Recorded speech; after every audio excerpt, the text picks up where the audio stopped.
Hello, Paul Sabo, Christian minister and servant of Jesus Christ. I want to thank everyone for tuning into the channel today. I mean that sincerely. Today we got an important Bible study. Now, if you can tell by my last few Bible studies, one of the things I talk about all the time is how I want to reconstruct the way Christianity is looked at. Outside of Christianity, on how people look at Christianity, and within Christianity, how Christians think within their minds. We're supposed to become more and more like Jesus as we travel through Christianity, but if you don't understand Jesus, then that's going to be harder for one to do. And I see it a lot with these false teachings that I always teach on.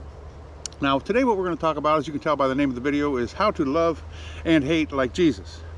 Now in some of my past videos, this reminds me of some of my past videos a little bit. I preached against the pietistic views on how the inspirations of Satan has led teachers to basically push Christians in the corner and make them feel like they're supposed to be quiet Christians. Just be a good, quiet, good little Christians and sit over there and be quiet, you know. Well, this is going to be kind of like that, because one of the things I see in the thoughts as I talk with people, as I talk with fellow Christians, is they think that it's horrible in any way to hate. And well, let's just look into this. You know, the inspirations of false teachings that I've saw lead toward Jesus loved everything. He loved everything, everybody, everything. Well, he loved everybody, but he hated unrighteousness. Let's walk through the Bible, and I'm going to make this, let this make more sense to you, hopefully. Hopefully this will be a blessing. All right, we're going to take a look at Proverbs chapter 8. Verse 13, it says, "The fear of the Lord is to hate evil, pride and arrogancy, and the evil way. And the forward mouth do I hate." That was pretty interesting. They're telling us we should hate unrighteousness. You know, let's take another look at Psalms. "Thou lovest right." Now this is King David speaking of how the Lord praised his ways and loved his ways, because King David hated unrighteousness. It says, "Thou lovest righteousness and hatest wickedness.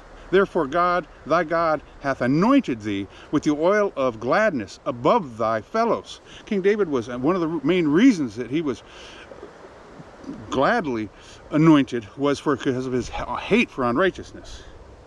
But see, now there's going to be some Bible verses out there that are going to throw you off, and we're going to go look into them. Let's look at Leviticus, something that is always used wrongfully. I see this verse being used wrongfully, but we're going to explain it today. It says, "Thou shalt not hate thy brother in thine heart. Thou shalt in any wise rebuke thy neighbor, and not suffer sin upon him." Now what does this mean? Now it's telling us to hate. Now it's saying us don't hate your brother. What does this mean? Well, here's what it means. Now I see a lot of, I'm going to use an example here. I see a lot of people like, "Oh, I hate Trump, I hate Biden, I hate." Well, you see, what this is saying is, Jesus did love everybody. Yes, he did, most definitely. That doesn't mean he loved their unrighteousness. And in fact, it is okay to hate righteousness. But the tricky part here is, as it says right there, "and shall not suffer sin upon him." Now what does this mean? What this means is, we're going to take a look at Romans chapter 12:19. It says, "Dearly beloved, avenge not yourselves, but rather give place unto wrath, for it is written, Vengeance is mine, I will repay, saith the Lord."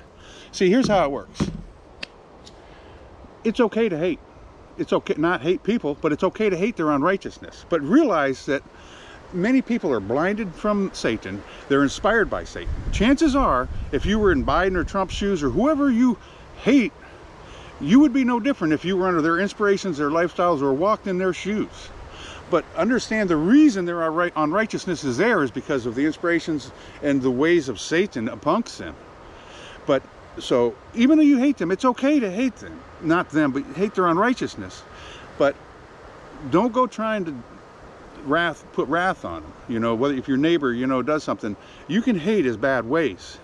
But remember, in the end, our Lord will take care of their unrighteousness, and he will.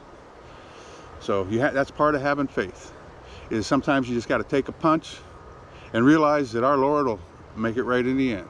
And in the end, his family will be happy, and we will live forever, and there will be no problems like that no more. That's the promise, and that's what you have to have faith on. So don't let nobody tell you you can't hate. It's okay to hate unrighteousness.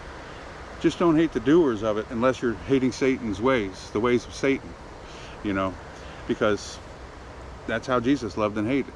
He loved everyone, but he hated their unrighteousness. And it's okay to hate their unrighteousness. Just do it right. Don't become evil. You know, don't become full of wrath. Don't try to pay back. Don't, you know, Jesus will take care of all that for you. Just have faith. So hopefully this has been a blessing to you. We'll keep it short, but we'll be back next Sunday, and we'll teach some more. So thanks for stopping in. Later.